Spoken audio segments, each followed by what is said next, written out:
Traditionnellement, toute la radio est à Lausanne et toute la télé à Genève. Puis on conserve des studios pour faire les duplex. Bienvenue à vous si vous nous rejoignez. D'ici quelques instants, eh bien, il sera temps de retrouver Patrick Lefort qui vous présente les infos. Et puis, bien la suite dans Vertigo, c'est toujours Samba, le film dont nous parlons en compagnie d'Éric Toledano et Olivier Nakache et Raphaël Wolf qui est également à mes côtés. À tout de suite. L'heure avec Prima Gusto et la pomme de terre celtiane. Il y a 6 minutes là. Ouais. 17h sur la première, c'est l'heure de retrouver le journal présenté par Patrick Lefort. Bonjour Patrick.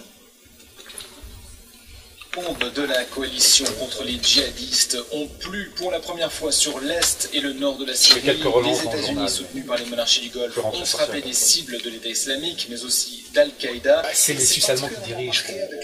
Voilà, c'est un petit peu comme au Canada et au Québec, mais il faut juste que je reprenne la finalisation.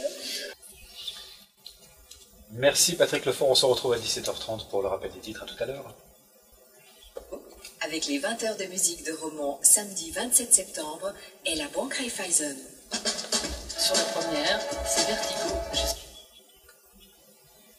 En compagnie d'Éric Toledano et Olivier Nakache pour parler de ce film Samba. Intouchable, on a quand même l'histoire d'une France d'en haut qui rencontre une France de banlieue. On a beaucoup parlé récemment évidemment de mais qu'est-ce qu'on a fait au bon Dieu, où en gros on a toutes les minorités de la France représentées à travers des futurs gendres. On pense évidemment au ch'ti où c'est le nord et le sud, et puis là dans Samba de nouveau aussi la réunion de contraires. On a l'impression que ce cinéma-là, qui est plébiscité par les spectateurs français, tente de réunir une France qui visiblement a beaucoup de peine à être réunie au niveau politique. On imagine aussi que dans ces 10, 12, 14, 18, 19, 20 millions de spectateurs, il y a aussi beaucoup de gens qui votent FN. Il n'y a pas un paradoxe un petit peu là-dedans? Est-ce que vous voyez ce paradoxe que vous sentez? Si, mais c'est déjà le point commun de tous les films que vous avez cités, ce sont des films sur l'identité. Je vais même jusqu'à Danny Boone, qui raconte l'identité du Sud contre celle du Nord. Mais l'identité, déjà, ça fascine les Français, ça c'est certain, et l'humanité en général, ça c'est évident. Ensuite, j'ai l'impression aussi que comme les gens sont tendus, on arrive à mettre le doigt sur des sujets tendus en les détendant avec des sujets tendus. C'est-à-dire qu'ils ont besoin de rire de leur peur. Ça je le dis de façon très sûre de moi, mais c'est nous-mêmes, on a dû discuter avec beaucoup de gens pour analyser le succès d'Intouchable. Et on a rencontré des psys, des professeurs, des philosophes, des gens importants, bien plus importants que nous, et qui nous ont aidés à comprendre ce phénomène qu'on avait créé. Parce que nous-mêmes, on n'avait pas forcément toute la possibilité d'analyse.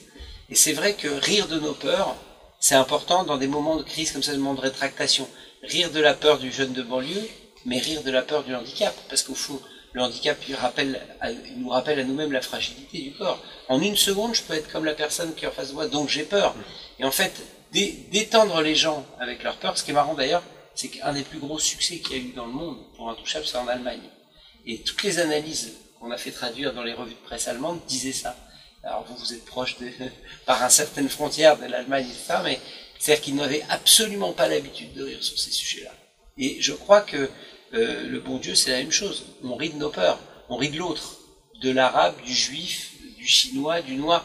Donc, ce qui est paradoxal, c'est que la France, elle n'est pas raciste. Et je pense pas qu'il y ait des 25% de racistes en France. Je pense qu'il y a des gens qui sont tendus et qui sont volubiles, qui passent d'un côté à l'autre, qui savent pas où ils sont, etc.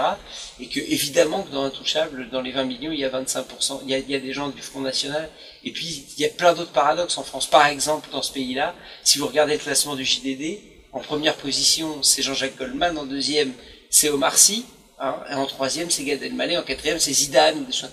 Donc, si vous voulez, c'est la schizophrénie française. On est très comme ça, c'est-à-dire que on aime aimer et détester en même temps, c'est la France, c'est quelque chose. Alors, en ce moment, particulièrement, ça va pas bien. En ce moment, ça va pas bien, ça je vous le confirme.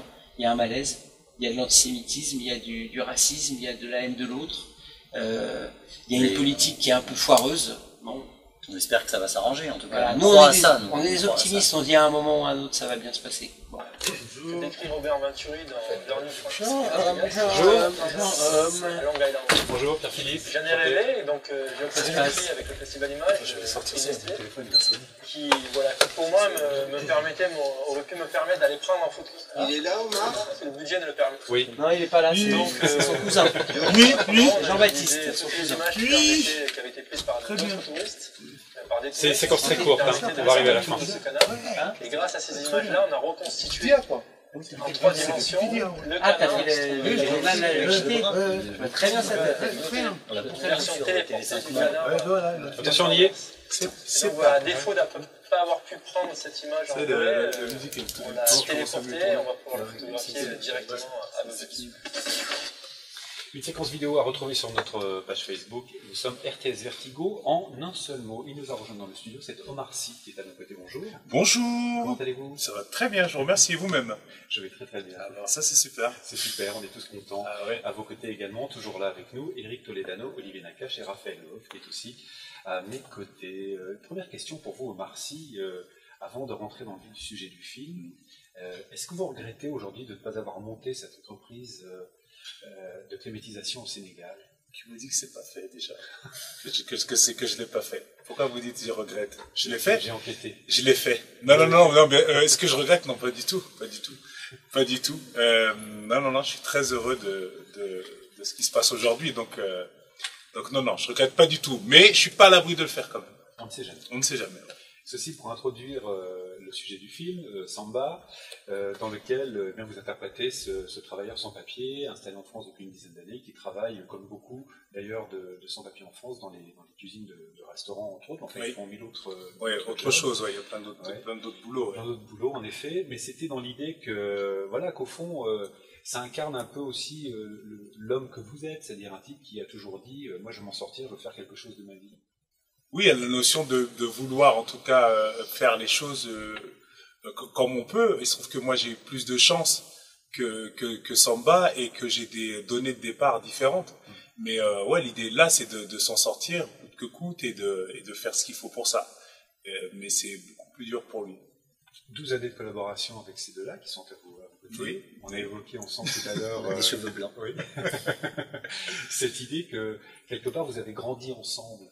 Oui, mais c'est exactement ça. Moi, c'est comme ça, en tout cas, que je le raconte quand ça m'arrive.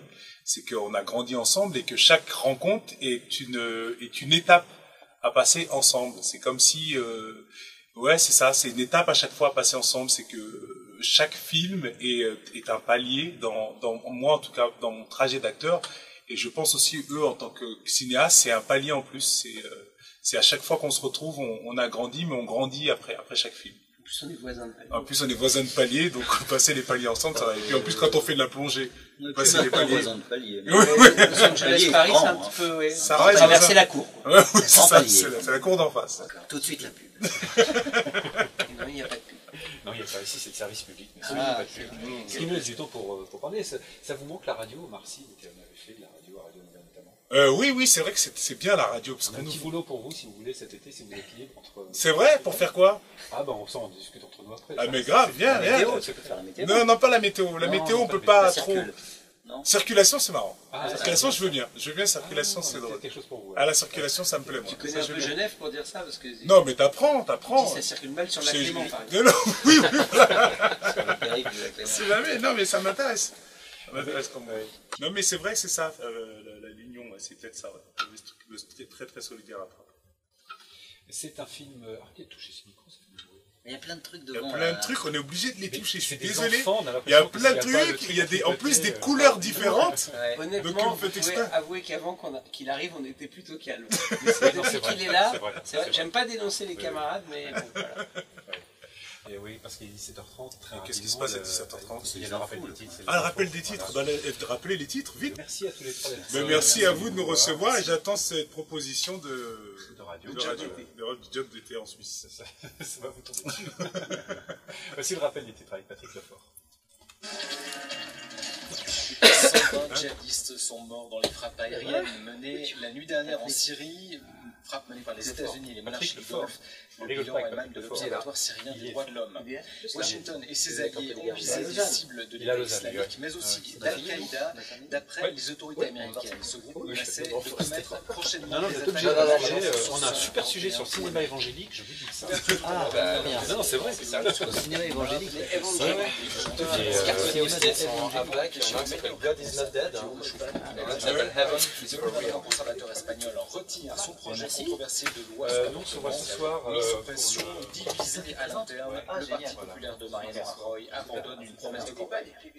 En Suisse, les petits Almaniques sont plus performants que les petits romans en mathématiques et en sciences.